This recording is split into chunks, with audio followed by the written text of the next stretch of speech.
우리 오늘 이부 예배에 나오신 모든 성도님들에게 하나님이 크신 평강으로 함께 해주시기를 바랍니다. 우리 예배에 계신 분들에게 하나님의 평강이 함께 하시기를 바랍니다. 서로 축복하겠습니다.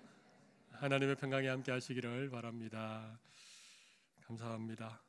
여러분, 우리가 이 땅을 살아가는 삶의 방식에는 크게 세 가지가 있습니다. 우리가 살아가는 삶의 방식에 세 가지가 있습니다. 첫 번째는 아무 생각 없이 되는 대로 살아가는 삶이지요. 혹시 여러분들 중에 그런 분들이 계십니까? 별 생각 없이 그냥 되는 대로 주어진 환경에 따라서 그렇게 그냥 살아가는 분들이 계신지 모르겠습니다. 우리 중에는 안 계실지 모르겠지만 의외로 이런 어떤 인생의 목적도 방향도 없이 그냥 되는 대로 살아가는 분들이 의외로 계십니다.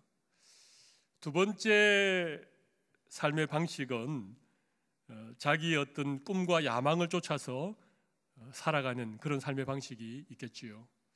뭔가 인생의 목표를 정하고 그것이 본인의 꿈이 되었든 아니면 야망이 되었든 그것을 쫓아서 열심히 살아가는 그런 삶의 방식을 가진 사람들이 있다는 것입니다. 그런데 저는 세 번째 삶의 방식이 또 있다고 생각합니다. 특별히 예수 믿는 그리스도인들이 살아가는 삶의 방식은 이 세 번째 방식이어야 된다, 그런 생각을 해봅니다. 세 번째 방식이 어떤 방식일까요? 하나님이 우리에게 주신 사명을 따라 살아가는 삶의 방식입니다. 하나님께서 부르신 부름의 삶을 살아가는, 하나님이 우리에게 맡기신 사명을 따라 살아가는 그런 삶의 방식이 있다는 것이죠. 한번 여쭤보겠습니다. 여러분들은 이 세 가지 삶의 방식 가운데 어떤 방식을 따라 살아가고 있습니까? 별 생각 없이 되는 대로 살아가고 계십니까? 아니면 여러분의 꿈과 야망을 쫓아서 살아가고 있습니까? 그렇지 않다면 하나님이 주신 사명을 따라 살아가십니까?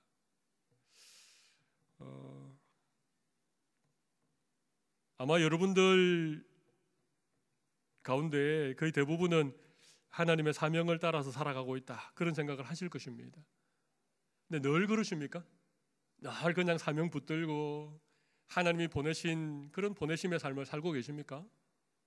가끔은 별 생각 없이 그냥 하루하루 되는 대로 살아갈 때가 없지 않습니까? 사실 이 세 가지가 때로는 이렇게 혼돈되어서 우리의 삶의 방식으로 나타날 때가 있다는 것입니다. 한때는 정말 꿈을 쫓아서 야망을 쫓아서 열심히 살았던 적도 있는데 어느 순간 그냥 이렇게 시간을 보내고 있는, 세월을 그냥 흘러보내듯 그렇게 살아가고 있는 우리의 모습들을 발견할 때도 있습니다.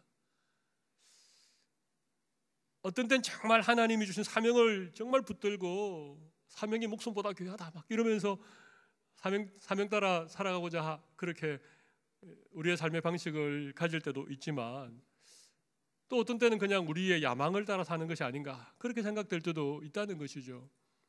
근데 분명한 것은 이것입니다.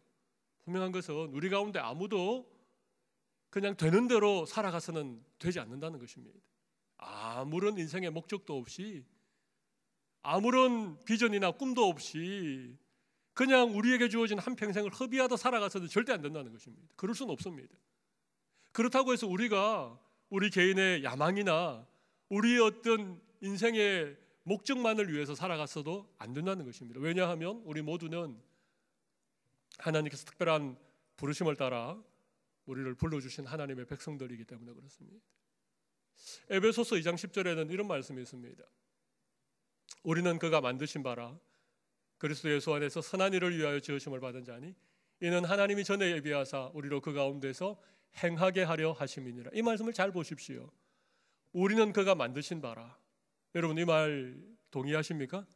우리는 모두 다 하나님이 만드신 피조물이라고 하는 사실을 여러분 믿으십니까?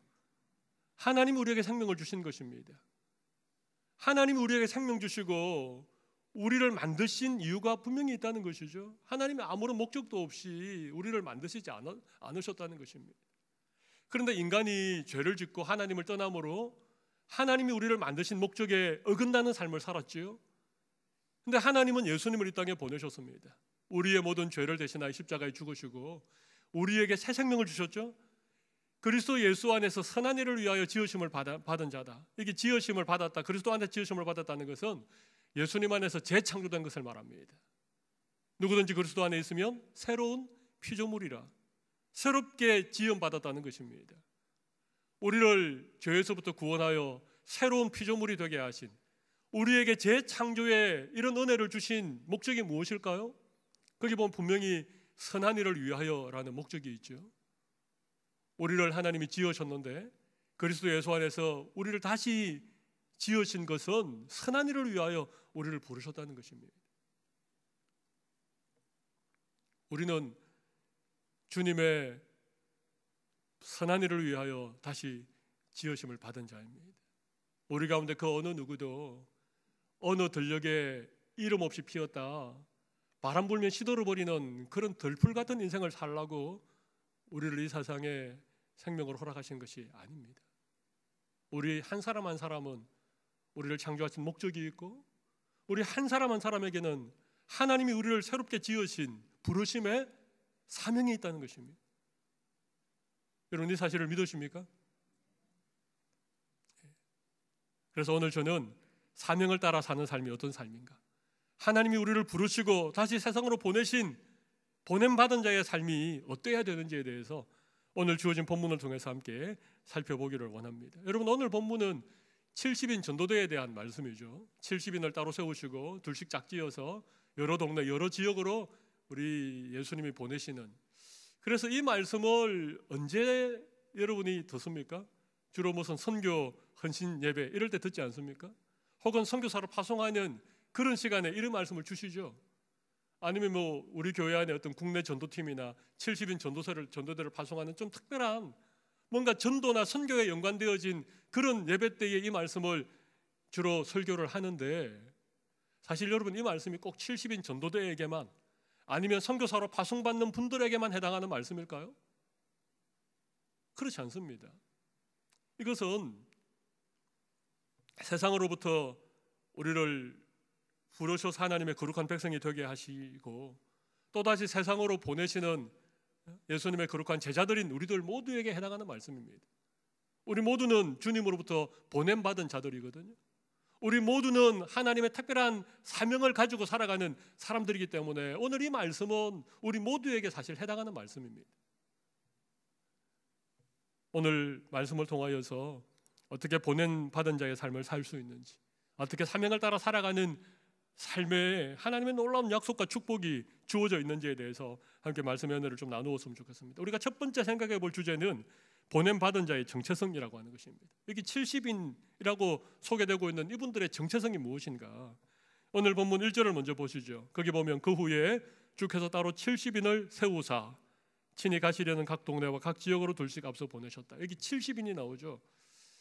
여러분, 주로 예수님을 따랐던 사람들은 누굽니까? 예수님의 12제자들, 그죠? 12제자는 성경 곳곳에 나옵니다. 그런데 70인은 딱 여기밖에 나오지 않습니다. 여러분이 70인이 누구겠습니까?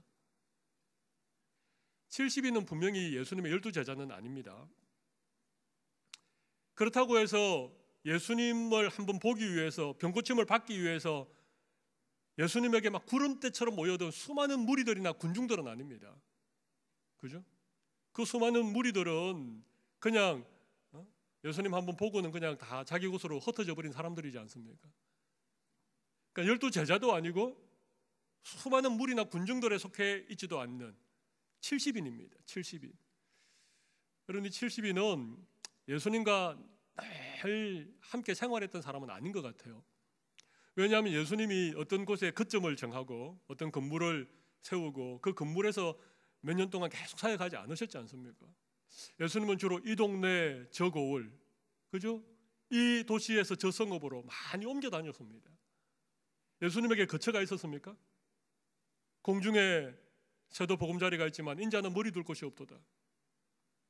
그러니까 뭐 주어진 데서 자고 어떤 때는 굶고 먹을 게 있으면 먹고, 그러니까 예수님을 정말 가까이서 따랐던 사람 12명의 제자들, 그리고 여인들이 있었습니다. 아주 신실한 여인들이 예수님을 섬겼지요. 7 귀신 들렸다가 고침받은 막달라 마리아라든지, 아니면 헤롯의 내시였던 그 구서의 아내 요한나라든지, 아니면 예수님의 어머니 마리아라든지 이런 여인들이 정말 자기의 있는 재산을 가지고 예수님을 섬기고 함께하는 제자들을 이렇게 섬겼던, 그러니까 그런 사람들은 예수님과 늘 함께 3년 동안 동행했는데 이 70인은 그런 사람은 아니었던 것 같아요. 여러분 70명이나 되는 사람들이 예수님과 함께 다닌다고 생각해 보세요. 불가능한 일입니다. 그러니까 이 70인은 자기의 생활이 있었을 것입니다. 그죠? 자기의 일상들이 있었을 것입니다. 그렇지만 특별한 때에는 예수님께 나와서 예수님께 가르침도 받고 또 예수님이 사역하셨던 현장에서 함께 예수님과 경험을 함께 나누었던 이런 사람들이 70인입니다. 그리고 또 어떤 일이 끝나면 다시 자기의 일상으로 돌아가서 자기의 삶을 살아가는, 그러나 또 예수님이 특별히 목적이 있을 때에는 그들을 부르시고 그들을 보내셨던 이런 사람들이 70인이죠. 여러분 우리는 다 12제자는 아닙니다. 그렇다고 해서 그냥 예수님 주위에 모였다가 구름처럼 흩어지는 무리들이나 군중들은 아니죠. 그러면 지금 예수 믿는 우리들과 가장 가까운 사람들은 사실 70인입니다. 어쩌면 우리 이 시대의 70인들이 지금 예수님을 믿는 우리들일지 모르겠다는 생각을 해봅니다. 70인은 나와는 상관없는 사람이다 그렇게 여기지 마시고 이 70인이 바로 우리들이다 그렇게 생각을 해보시면 좋겠습니다. 그런데 이 70인의 특징이 3절에 나오고 있습니다. 3절에 보면 갈지어다, 여기 갈지어다는 70인을 보고 말하죠. 갈지어다 내가 너희를 보냄이 어린 양을 이리 가운데로 보낸가 같도다. 여러분 여기 70인을 뭐라고 말합니까? 어린 양이라고 말하죠. 어린 양. 70인은 아직까지 약한 자들입니다. 제대로 훈련되어진 그런 사람들이 아니었다는 얘기입니다. 마치 양 같은, 어린 양 같은, 혼자서는 아무것도 할 수 없는 약하디 약한 그런 존재들이 70인이라고 하는 것이죠. 여러분 12제자들도 예수님을 3년간이나 따라다녔던 12제자들도 누가 크냐 그것 때문에 서로 다투고, 사마리아 어떤 성읍에 들어가서 그 성읍이 예수님을 거부한다고 해서 요한이나 야고보 같은 사람은 막 지금 불을 명하여서 이 마을을 불살라 버립시다. 아직까지 혈기가 있었던 이런 사람들이 12제자였죠. 그러니까 70인은 말할 나위도 없는 것입니다. 여전히 부족하고 여전히 연약하고 마치 어린 양 같은 그런 존재들이지만 보십시오. 2절을 보십시오. 이러시되 추수할 것은 많되 일꾼이 적으니 그러므로 추수하는 주인에게 청하여 추수할 일꾼들을 보내주소서. 그러니까 주님의 부르심, 일꾼을 필요로 하는 주님의 부르심에 순종하여서 주님의 보내심을 받은 자들, 이 사람들이 누구라고요? 70인입니다. 70인의 정의를 내려보자면 이렇게 말할 수 있습니다. 부족하지만 주님의 부르심에 순종하여 보냄 받은 자의 사명으로 살아가는 그리스도인. 다시 한번 말씀드려볼까요? 부족하지만 주님의 부르심에 순종하여 보냄 받은 사명자로 살아가는 그리스도인. 여러분 이게 70인의 정의입니다. 이 정의는 오늘 이 자리에 예배하는 우리 모두에게 해당하는 우리의 신앙의 정체성입니다. 부족하지만 우리 여전히 부족하잖아요. 주님의 부르심에 순종하여 보냄받은 자의 사명으로 살아가는 자들. 여러분 이게 70인이고 이게 오늘 우리들을 의미하는 것입니다. 우리는 세상으로부터 부름받은 하나님의 거룩한 백성인과 동시에 세상으로 보냄받은 예수님의 제자들이죠. 제가 축도하기 전에 자주 우리가 우리의 신앙을 고백했던 것이, 우리 믿음의 정체성을 고백했던 것이 바로 이것입니다. 세상으로부터 부름받은 하나님의 거룩한 백성, 또 세상으로 보냄받은 예수님의 신실한 제자들, 이게 우리의 정체성입니다. 우리 모두는 사실은 70인입니다. 부족하지만 주님의 부르심에 순종하여 사명을 가지고 살아가는 보냄받은 자, 이게 우리들이죠. 그러면 이 보냄받은 자의 사명은 무엇일까요? 첫 번째는 가야 된다는 것입니다. 오늘 본문 1절을 보면 그 후에 주께서 따로 70인을 세우사 친히 가시려는 각 동네와 각 지역으로 둘씩 앞서 보내셨다. 주님이 보내시면 우리는 가야 된다는 것입니다. 보냄받은 자의 사명은 가는 데 있습니다. 어디든지 주님이 보내시면 보냄받은 곳으로 가는 것입니다. 여러분 우리가 간다는 것은 대단히 중요한 의미가 있습니다. 로마서 10장 14절 15절 말씀 보시면 이런 말씀이 있습니다. 그런즉 그들이 믿지 아니하는 이를 어찌 부르리요? 듣지도 못한 이를 어찌 믿으리요? 전파하는 이가 없이 어찌 들으리요? 보내심을 받지 아니하였으면 어찌 전파하리요. 기록된 바 아름답도다 좋은 소식을 전하는 자들의 발이함과 같으니라. 좋은 소식을 전하는 발길이 없으면 누구도 복음을 들을 수 없다는 것입니다. 듣지 않으면 믿을 수 없고 믿지 않으면 구원받을 수 없다는 것이죠. 그러니까 예수님이 우리를 보내신다는 것은 누군가에게 가서 그에게 복음을 전하라는 것입니다. 이게 우리의 사명입니다. 가는 것입니다. 제가 간다고 말하니까 내가 꼭 이 해외 선교사로 보내시면 가야 되겠구나 그런 생각을 하지 마십시오. 물론 아주 특별한 부르심으로 하나님이 부르시고 보내시는 이들이 있습니다. 선교사 같은 분들. 그렇지만 사실 우리 모두는 주님으로부터 보냄받은 자들입니다. 그래서 우리는 주님이 보내신 곳으로 가야 됩니다. 그게 우리의 가정일 수 있습니다. 우리의 가족 중에 아직 믿지 않는 가족들이 있다면, 내 남편이 아직 믿지 않는다면, 내 부모님이 아직 믿지 않는다면, 우리는 우리의 가정의 선교사로 주님께 보냄받은 자들입니다. 그래서 가정을 선교지라고 생각하고 가정으로 가셔야 되는 것입니다. 여러분의 직장이 단순히 그냥 돈을 벌기 위한 그런 장소라고만 생각하십니까? 그렇지 않습니다. 우리는 모두 다 일터 선교사입니다. 우리의 일터에서 복음을 전하는, 주님으로부터 보냄받은 자들이죠. 그런 마음으로 직장을 가는 것입니다. 보냄받은 자의 첫 번째 사명은 가야 된다는 것입니다. 그것이 어디든지, 그것이 직장이든지, 그것이 가정이든지, 어떤 고을이든지, 아니면 정말 주님이 우리에게 다른 나라에 가서 다른 민족에게 복음을 전하라고 하시면 우리가 가야 되는 것이죠. 두 번째는 오늘 본문 2절을 한번 보시죠. 거기 보면 추수할 것은 많되 일꾼이 적으니 추수할 일꾼을 보내주소서. 추수할 일꾼이라는 것이, 여러분 추수가 뭡니까? 익은 곡식을 거두는 것이 추수죠. 그렇습니다. 하나님은 이 추수의 사명을 천사들에게 맡기지 아니하시고 우리들에게 맡기셨다는 것입니다. 일꾼들을 부르시고 그 일꾼을 보내셔서 이미 다 익어서 추수할 그런 영혼들을 추수하게 하시는 역할을 우리에게 맡기셨다는 것입니다.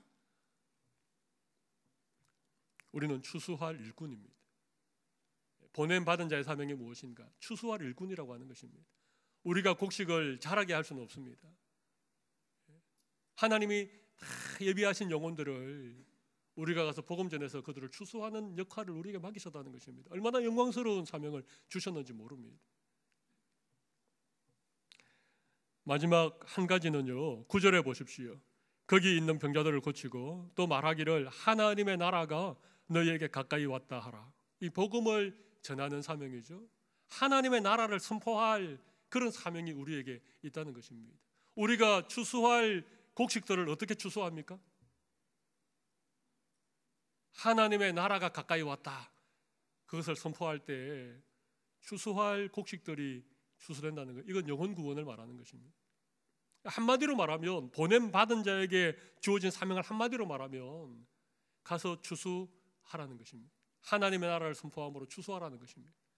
이것은 우리에게 영혼 구원의 사명이 있다는 것입니다. 영혼 구원의 사명. 여러분 이것이 우리가 평생 붙들어야 될 우리의 사명입니다. 영혼을 구원하느니, 가서 추수하여서 영혼을 구원하느니, 하나님의 나라를 전하는 일.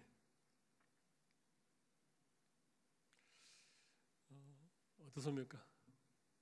여러분 이런 사명을 가지고 살아가고 있다고 생각하십니까? 하나님의 나라를 선포하면서 주님이 이미 다 익어서 추수할 때를 기다리는 그 영혼들을 추수하는 그런 삶을 살아가고 있습니까? 사명을 따라 사는 삶입니다. 이렇게 우리가 사명을 따라 살아갈 때 하나님께서 우리에게 주신 축복이 있습니다. 보냄받은 자에게 약속하신 약속들이 있습니다. 저는 오늘 사실은 이 세 번째 보냄받은 자로 사명을 따라 살아갈 때 하나님께서 어떤 축복을 우리에게 주시는가, 하나님 어떤 약속이 우리에게 있는가, 이 부분을 좀 여러분과 함께 나누고 싶습니다. 어떤 약속이 있을까요? 먼저 본문 4절을 한번 보시겠습니다. 거기 보시면 전대나 배낭이나 신발을 가지지 말며 길에서 아무에게도 문안하지 말며. 여러분 이 말씀 들을 때 어떤 생각이 납니까? 전대도 가지지 말고 배낭이나 신발도 가지지 말라. 대체 무슨 말씀이지? 물론 이것은 복음 전도의 긴급성을 얘기하는 말씀입니다만은 이 말씀을 잘 생각해 보십시오. 주님이 70인을 보내실 때 어떤 심정이셨습니까? 마치 어린 양을 이리떼 가운데로 보내는 심정이셨습니다. 그런 그들에게 돈도 가지지 말고 아무 짐도 챙기지 말고 신발도 가지지 말라. 그 당시는 여행을 할 때는 항상 신발을 한 켤레 더 가졌습니다. 왜냐하면 신발이 빨리 헤어지면 그 뜨거운 그곳을 다니지 못하기 때문에.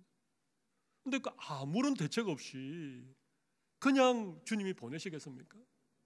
이 말씀의 진정한 의미는 주님께서 돈이나 배낭이나 신발을 가지지 말라라고 말씀하신 진짜 의미는 어떤 의미겠습니까?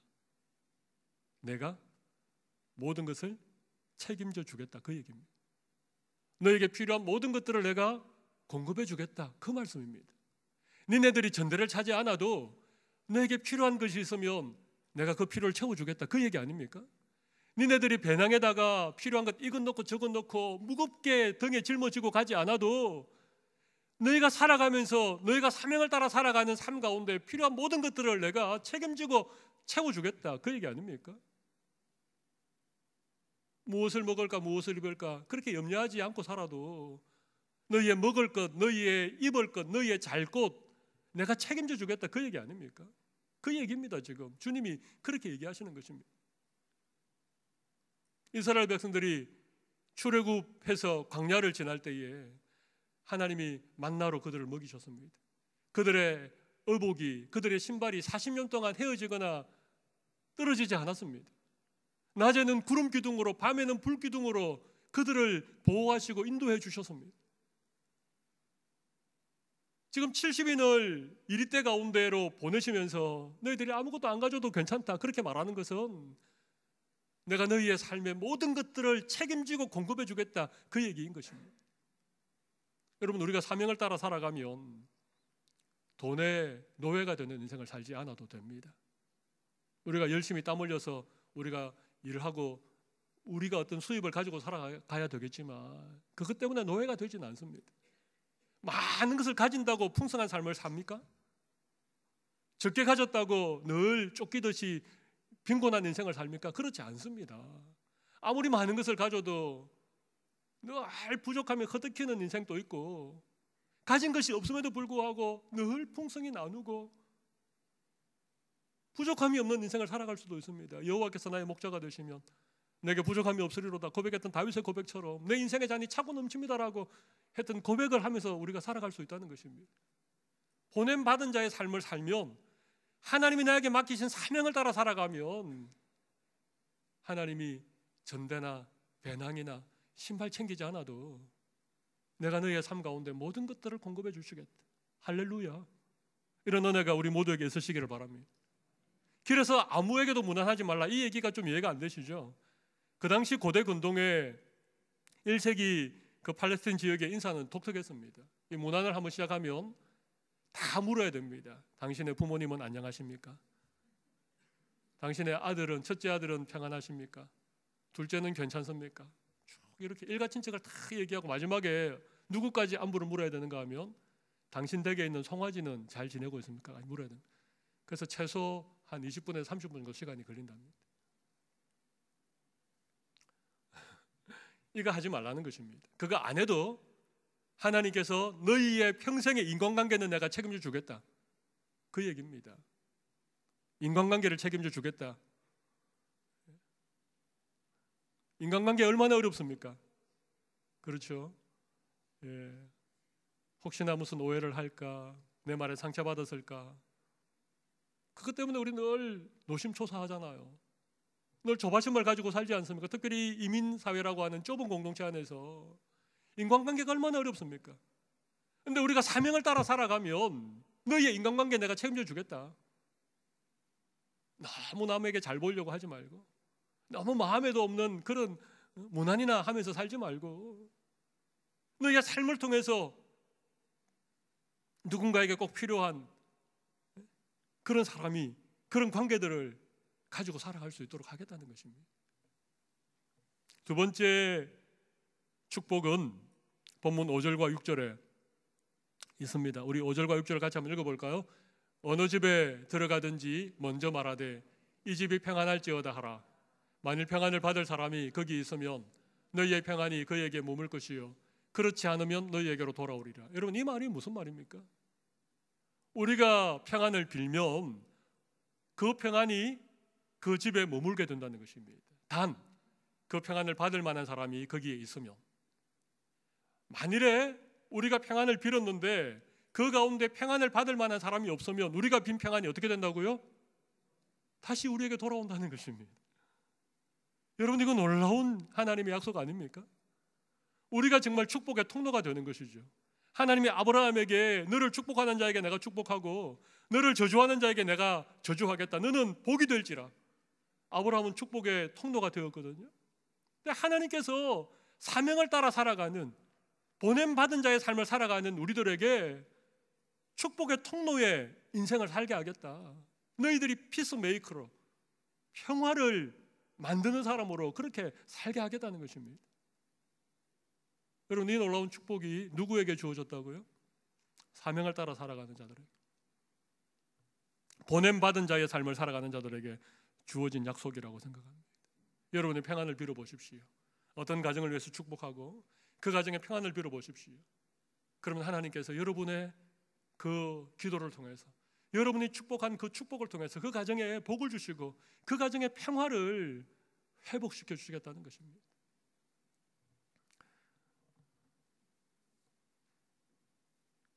트러블 메이커로 살지 마시고 피스 메이커로 살아가신 여러분들이 되시기 바랍니다. 또 한 가지 약속이 더 있습니다. 우리가 읽었던 본문 9절을 한번 보실까요? 거기 보시면 거기 있는 병자들을 고치고 또 말하기를 하나님의 나라가 너희에게 가까이 왔다 하라. 세 번째 축복은요, 우리의 삶을 통해서 하나님의 나라를 보여주는 인생을 살게 한다는 것입니다. 능력을 주신다는 것입니다. 병 고치는 능력을 주십니다. 여러분, 사명을 가지고 살아가면, 영혼 구원이라고 하는 하나님의 보내심의 사명을 가지고 살아가면 그런 자의 삶 가운데 하나님의 능력이 나타난다는 것입니다. 병 고치는 능력이 나타납니다. 그 당시에 가장 중요한 것은 병을 고치는 것이었습니다. 왜냐하면 병자들이 너무 많았으니까. 귀신 들린 사람도 많고, 눈이 보이지 않는 사람, 다리를 저는 사람, 중풍병을 가진 사람, 나병 환자들, 수많은 병자들이 있었으니까 그때 필요한 능력은 병 고치는 능력이었습니다. 단 하나님이 그런 능력을 주시는 이유가 뭡니까? 하나님의 나라를 전하기 위하여서입니다. 반드시 복음을 전하기 위해서 하나님 능력 주시는 거예요. 여러분, 오늘도 우리가 복음을 정말 전하기 원한다면, 우리의 삶을 통해서 하나님의 나라가 증거되기를 원한다면 하나님 우리에게 능력 주십니다. 병 고침의 능력을 주십니다. 아무도 안 믿는 눈초리시나요? 주십니다. 근데 문제는 말이죠, 하나님이 하나님의 나라를 위해서, 복음을 위해서 우리에게 병 고침의 능력을 주셨는데 그것을 다른 목적으로 사용하면 문제가 생깁니다. 그죠? 구원을 위해서, 복음을 위해서 사용해야 될 능력을 자기를 위해서 사용하면, 사람을 모으는 일에 사용하고 돈을 버는 일에 사용하면 변질이 되는 것입니다. 그래서 여러분, 처음에는 능력으로 시작했다가 변질된 사람들이 얼마나 많습니까? 여러분, 이단들이 전부 다 그런 부류입니다. 저는 오늘 또 이런 능력을 가진 분들을 저는 주위에서 봅니다. 네. 기도하면 병이 막 고침받고, 꼭 그런 것만 의미하는 것은 아니죠. 여러분, 엄마가 아이가 어디가 아프다 그러면 아이의 아픈 부위에 손을 올리고 간절하게 기도하면 여러분, 하나님이 그 기도 응답하지 않습니까? 하나님의 능력이 기도를 통해서 나타나는 것이죠.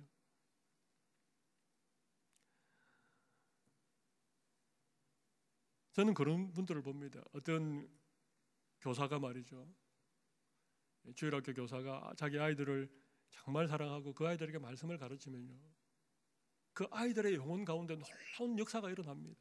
여러분, 이게 능력입니다.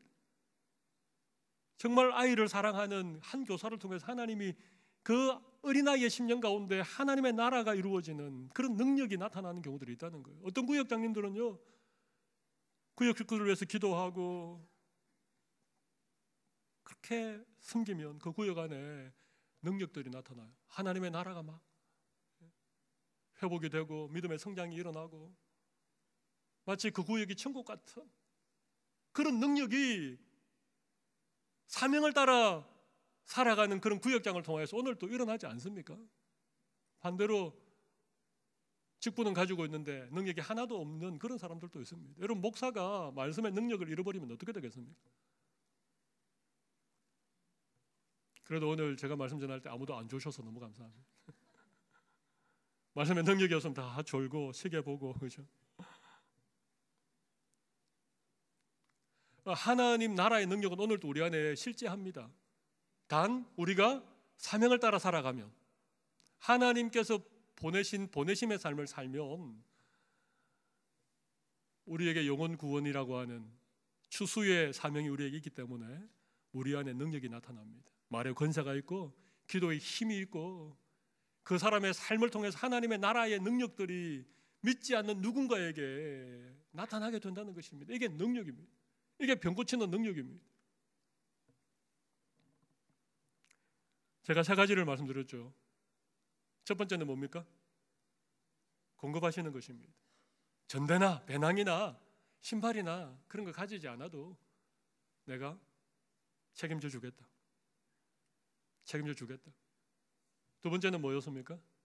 우리가 축복의 통로가 된다는 것입니다. 우리가 평안을 빌면 그 집에 하나님의 평화가 임하게 된다는 것입니다. 세 번째는 뭐였습니까? 세 번째는 능력을 주신다는 것입니다. 하나님 나라의 능력을 우리에게 주시는 것입니다.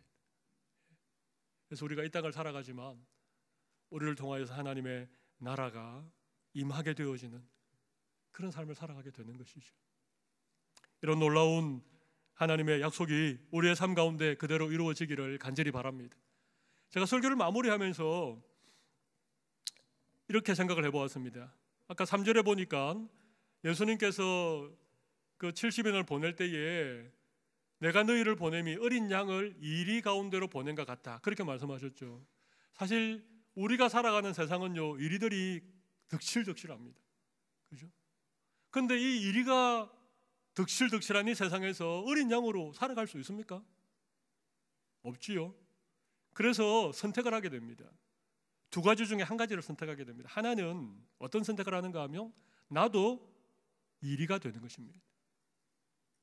나도 늑대처럼 사납고 날카로운 이빨로 어떤 것을 물어뜯고 다른 사람들을 속이고 빼앗으면서 살아가는 늑대가 되는 삶을 선택하는 사람이 있습니다. 근데 우리는 절대 늑대가 될 수 없습니다. 왜냐하면 우리는 하나님의 어린 양들이니까요. 두 번째는 양으로 그냥 살아가는 사람이 있습니다. 양처럼 순진하고 양처럼 어리석고 양처럼 혼자는 아무것도 하지 못하는 그냥 양으로 살려고 하는 사람들이 있습니다. 이런 사람들에게는 반드시 목자가 필요합니다. 그죠? 이리로 살아가려고 하는 사람들에게는 목자가 필요 없습니다. 하나님이 내 인생의 목자가 아닙니다. 내 인생의 주인은 납니다. 왜? 내가 늑대처럼 살아가니까. 물고 뜯고 찢고 싸우고 빼앗고 빼앗기고 치열하게 피 흘리면서 이리로 가득한 세상에서 늑대처럼 살아가는 것이죠. 그러나 진짜 우리가 살아야 될 삶은, 사명받은 자, 보냄받은 자의 삶의 방식은 우리는 양으로 그냥 살아가는 것입니다. 우리는 그냥 양입니다. 우리는 아무런 힘이 없습니다. 나에게는 아무런 능력이 없습니다. 그러나 우리가 양으로 살아가면 우리의 목자 되신 주님께서 우리의 모든 것들을 책임져 주시겠다. 여러분, 이것이 믿음이고 이것이 믿음의 모험입니다. 많은 사람들이 이 믿음의 모험을 두려워하기 때문에 이리가 되는 것을 선택해버립니다. 예수 믿지만, 하나님께로부터 지원받은 자들이지만, 예수 그리스도 안에서 선한 일을 위하여 새롭게 부름받은 우리들이지만 우리는 그냥 늑대의 삶을 선택해버립니다.